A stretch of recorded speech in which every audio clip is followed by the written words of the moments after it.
Hello，大家好。嗱，今日咧又講皮革種類喎。咦，又講皮革種類？唔係，我哋嘅分類咧又唔同嘅。咁今次咧，我哋講皮革表面唔同嘅塗層咧，就做分類嘅。咁有比較噶嘛？咁點樣做比較咧？我哋首先睇睇就話，我哋有6種唔同嘅因素去比較。咁頭3種咧就最重要嘅，因為以維修嘅角度咧，頭3種就要特別注意啦。嗱，我哋叫做第一個就係質感細膩啦，我哋叫手感好唔好啦。第二個就係色彩豐唔豐富啦，顏色鮮唔鮮豔啦。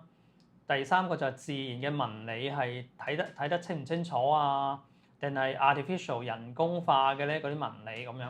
咁呢3個最重要嘅。咁其他4、5、6咧係啲透氣性啊、易受污染啊，或者係自然嘅傷疤係點樣咧？其實呢啲都唔係我哋最主要嘅考慮嘅。我哋呢個視頻會講3種唔同嘅皮革。第一種就 aniline leather， 咁有啲人講就 aniline leather， 咁其實兩個都啱嘅，一個美式一個英式。咁啊，本安格啦，我哋譯做。咁本安格就最貴嘅一種皮革嚟嘅。咁其實睇睇呢幅圖咧，其實就話面頭漂染過之後，即係應該話個皮革漂染過之後咧，就冇噴過任何顏料喺塗層，冇加任何嘢嘅。即係完全冇保護啦，咁佢好處係咩咧？透氣好啦，手感好啦，咁係一個獨一無二嘅一個皮革嚟嘅。因為點解咧？表面冇傷疤，好靚，通常都係咁，你要睇到佢係點樣嘅，咁所以就獨一無二嘅。咁頭先講過啦，佢優點就係柔軟啦、透氣啦，咁啊冬暖夏涼啦。通常你會睇到佢嗰啲叫做毛孔嘅。咁但係缺點係咩咧？缺點就大劑啦，咁樣就話易受污染啦、褪色啦咁樣嘅。咁啊睇睇呢幅圖咯喎，嗱，最大問題係咩咧？本安格嗱，呢個咧就係一啲吸水性嘅皮嚟㗎嘛，因為本安格咁啊會有咩問題咧？就會容易滲水啦，會有水印啦、水漬啦咁樣嘅。咁另外啦，嗱睇睇呢幅圖啦，亦都有個頭啦，嗱呢個梳化嚟嘅，頭嗰部分會有頭油啦，咁啊可能如果係扶手嘅話，可能有手油啦，因為佢完全冇保護啊嘛，冇保護嘅話，你個頭嗰啲頭油、手油咁會滲咗落去，滲咗落去嘅話咧，就會呈現咗黑色、深色咁樣嘅。好啦，第二種就話半本安格，我哋叫 semi-aniline leather 咁。呢個係咩咧？咁其實就話睇睇呢幅圖，簡單就話少少深紅色咁。呢個係咩咧？就話佢比本安格咧就會噴塗一層比較薄嘅一層顏料，但係呢個好薄嘅顏料又唔足夠去好好保護下面嘅皮革纖維喎。咁但係比完全冇噴顏料又會保護好少少。咁但係都係咁講。佢雖然係柔軟，但係都會吸水嘅。咁會點樣？佢顏色都好特別嘅喎，佢會呈現咗一種雙色嘅效果，我哋叫 two tone 嘅。咁一樣啦，講翻就話本安格、半本安格都會係容易污染啊，容易有污漬啊、褪色咁有呢啲問題嘅。咁啊睇睇呢個梳化啦，咁呢個梳化你見到右手邊呢個度啦部分啦。見到圓圈嗰度黑咗咁，有啲污漬滲咗落去。咁另外就話成個坐面你見到咧，都係有啲我哋叫做褪色嘅。咁你坐得多面頭嘅顏料，因為好薄啊嘛。頭先我咪講咗，半本安格個顏料喺表面好薄，咁你坐下就會磨損咗啦。咁啊有油脂啦，依然係同一個問題啦。同本安格就話呢個嗱，左上角呢度黑色咗嘅頭油。見唔見呢個扶手位啊？扶手位又黑咗嘅喎，呢個就話都係一樣，頭油、手油如果滲咗落去皮革纖維裏邊，就會呈現咗黑色。咁嗱，呢點啊大家要注意嘅。咁好啦，我哋又再睇睇嗱，呢個咧我哋叫做 oily waxy pull up 喎。咁啊個名咧叫油蠟變色皮咁樣，或者叫油蠟皮咁樣嘅。咁有咩特別咧？就話呢個皮革就會加咗啲油或者蠟，或者兩樣都有嘅。咁佢有咩好處咧？就話油蠟咧會有變化，你將佢拉伸嘅時候咧，佢就會有啲地方變咗淺色，有啲地方變咗深色。咁我哋顏色睇上去咪好豐富咯。咁而油蠟亦都係保護嗰個效果咧，其實亦都唔係話非常之好嘅。咁又可以保持到佢個手感，即係話柔軟啦。即係話佢優點就話油蠟皮都係柔軟嘅一種手感嘅油，咁佢都係會透氣啦，又冬暖夏涼啦咁樣嘅。咁缺點一樣啦，佢亦都係吸水皮嚟嘅。咁吸水皮又係容易有污漬啦、褪色啦咁樣嘅。咁油蠟皮仲有一個唔係好好嘅問題，就話佢可能將啲顏色咧轉移咗落去你啲衣服嗰度嘅。咁啊，睇睇呢幅圖啦，嗱，睇睇呢個，嗱，呢個 sofa 下邊嗰個咧就深色少少嘅，就呢個就原色。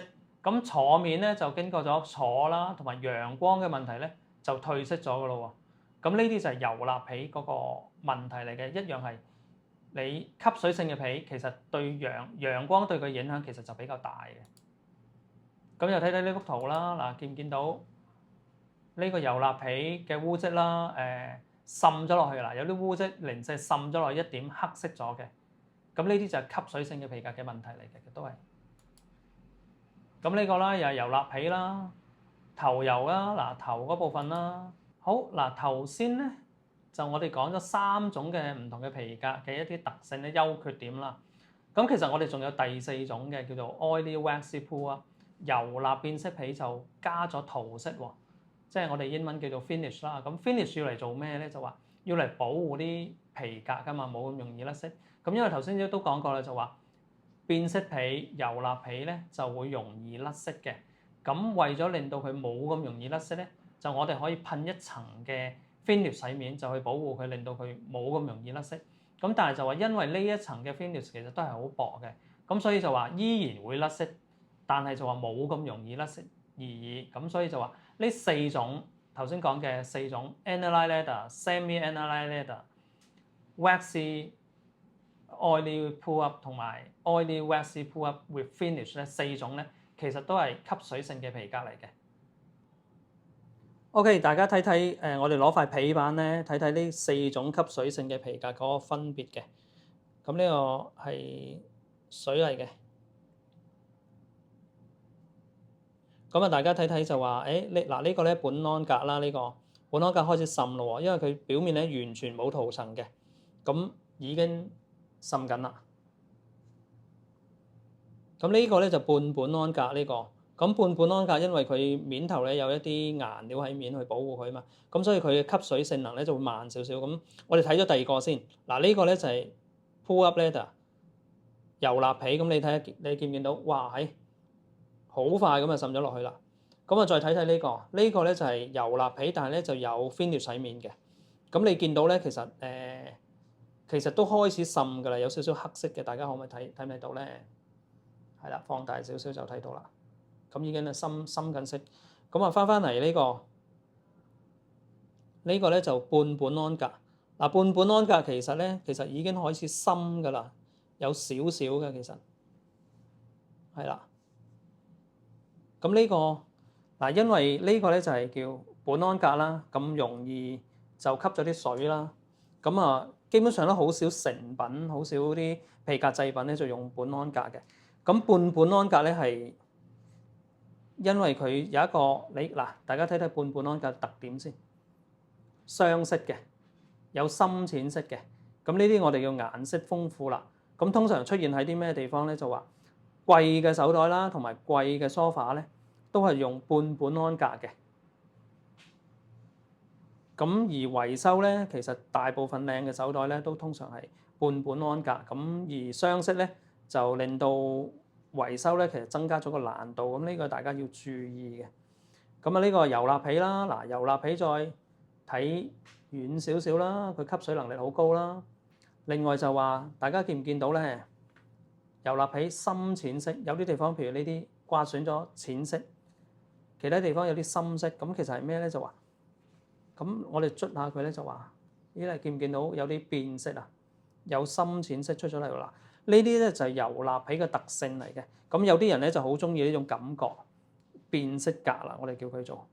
咁但係因為其實油蠟皮都容易污糟啦，好容易因為吸水啦咁樣。咁我哋就會有另外一個變種啦，就話面頭就噴咗一層 finish 咧去保護佢嘅。咁大家見唔見到啦？我喐下喐下，見唔見有啲光澤？呢個光澤咧就係嗰啲 finish 啦，去保護下邊嘅油蠟啦。咁如果你都係咁樣啦，捽下佢咧，其實大家見唔見到啲已經有少少紋路啊，同埋顏色嘅一啲變化。咁但係個 finish 都仲喺度㗎，去嚟保護佢嘅咁樣。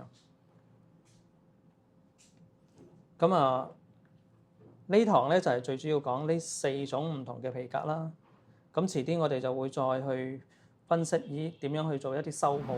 今日咧就講到呢度，咁下一個視頻我哋再見。